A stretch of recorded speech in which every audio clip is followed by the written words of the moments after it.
नहीं गुरु माल बहुत है, वंस मोर करोगे तो ज्यादा वक्त लगेगा। सुनिएगा, मैं 2-4 मिसरे और पढ़ के बैठता हूँ। आप तब से कह रहे हैं कि शायरा भी आई तो उन्होंने इधर बैठी हुई बहनों के बारे में कुछ नहीं कहा।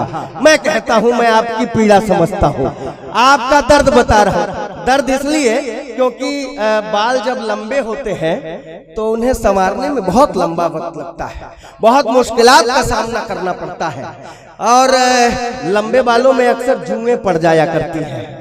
ये मुझे एक्सपीरियंस तब हुआ जब मैंने खुद के बाल बढ़ाए, तो वो मैं आपको बात बताने की कोशिश कर रहा हूँ। आपको बता दूं, बनारस ऐसी जगह है जहाँ बहुत सारे नागा बाबा पाए जाते हैं। एक आदमी बनारस जब घूमने आया तो उससे लोगों ने कहा कि बनारस जा रहे हो, नागा बाबा का आशीर्वाद जरूर लेके आना।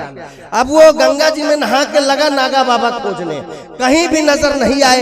एक नागा बाबा दिखाई दिए, जाके तुरंत उनका पैर पकड़ा। नागा बाबा मुझे आशीर्वाद दो, मुझे खूब धन मिले। नागा बाबा मुझे आशीर्वाद दो, मेरी तरक्की हो जाए। नागा बाबा मुझे आशीर्वाद दो। नागा ने पैर झटका, मां छोड़ो यार, काहे का नागा, वो तो मैं नहाने घुसा था, कोई नहीं मिला, कपड़ा मार के चला गया। दिक्कत हो जाती है भाई साहब।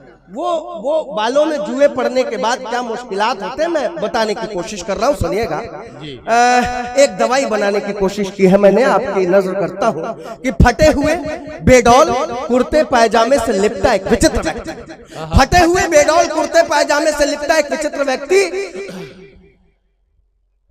जुओं से त्रस्त लोगों को दिलासा दिला रहा था।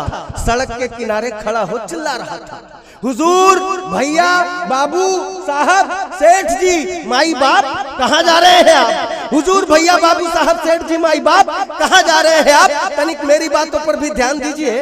परंपरागत तरीके से जुए मारने की रामबाण दवा सस्ते में लीजिए। हर आने जाने वाला शख्स उसकी रसीली बातों को ध्यान से सुनता, मुस्कुराता, फिर चला जाता। आखिरकार अमावस्या के रात सियाभा वाली एक महिला दवा बेचने वाले के पास आई, अपने चमकदार रेशमी जुल्फों में हाथ फेरती हुई इतराई, बोली, कितने पैसे हुए बताइए, एक पैकेट दवाई मुझे भी चाहिए। बहन जी, सिर्फ 150 रुपए में आपका झोटा संवर जाएगा, दवाई खत्म नहीं होगी, जुआ मर जाएगा। महिला ने खरीद ली दवाई, खुशी खुशी अपने घर आई। जैसे ही दवा का डब्बा खोला, बस चकित रह गई। अपने ठग जाने का दंश चुपचाप सह गई। डब्बे से एक हथौड़ी, एक पत्थर और एक पर्ची निकली।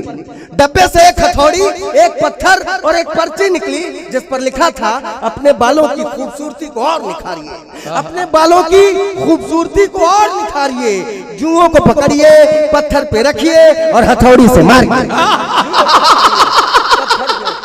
बहुत शुक्रिया मोहतरम डॉक्टर साहब भी बैठे हुए हैं। मैं बहुत शुक्रिया, प्रणाम करता हूं। मैं डॉक्टर साहब बैठे हुए हैं। अभी पिछले दिनों दोस्तों कोरोना की जो दूसरी लहर आई थी, उसमें वैक्सीनेशन का दौर चल रहा था, और मैं 4 मिसरे यहीं से निकालने की कोशिश करता हूं।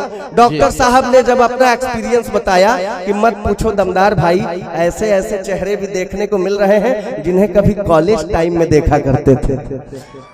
क्या बात, तुमको ज्यादा समझ में आ रही है। मैं वो 4 मिसरे आपकी नजर करता हूं, और मैं इजाजत चाहता हूं आपसे कि एक पैरासीटामॉल डिस्प्रिन के लिए, देखिए क्या क्या स्थितियां हो गई थी। एक पैरासीटामॉल डिस्प्रिन के लिए, कोविड में पल्स भाप की मशीन के लिए, एक पैरासीटामॉल डिस्प्रिन के लिए, कोविड में पल्स भाप की मशीन के लिए, जिस डॉक्टर का प्यार वो ठुकराई थी कभी, उसके ही पास आई थी वैक्सीन के लिए। साथियों, आप दमदार बनारसी को सुन रहे थे। अच्छा भोजपुर, अब मुझे बताएं, का इरादा हो तो क्या एक और कविता के लिए दमदार बनारसी को माइक पर बुलाया जाना चाहिए? आप हाँ कर रहे हैं या ना कर रहे हैं? हाँ कर रहे हैं तो अपने जो हाथ आपने हवा में लहराए हैं, इन्हें मुशायरा कमेटी के लिए तालियों में बदल दीजिए। मैं एक बार फिर दमदार बनारसी को बुला रहा हूं ताकि एक कविता उनसे और सुनी जाए। बहुत बहुत शुक्रिया। नहीं, ये अच्छी बात है। आप देखिए, लोग भले हमारे यहाँ के सांसद को उल्टा सीधा बोले, लेकिन जब से हमारे यहाँ सांसद जी आए हैं, तब से गुरु डेवलपमेंट हो रहा है।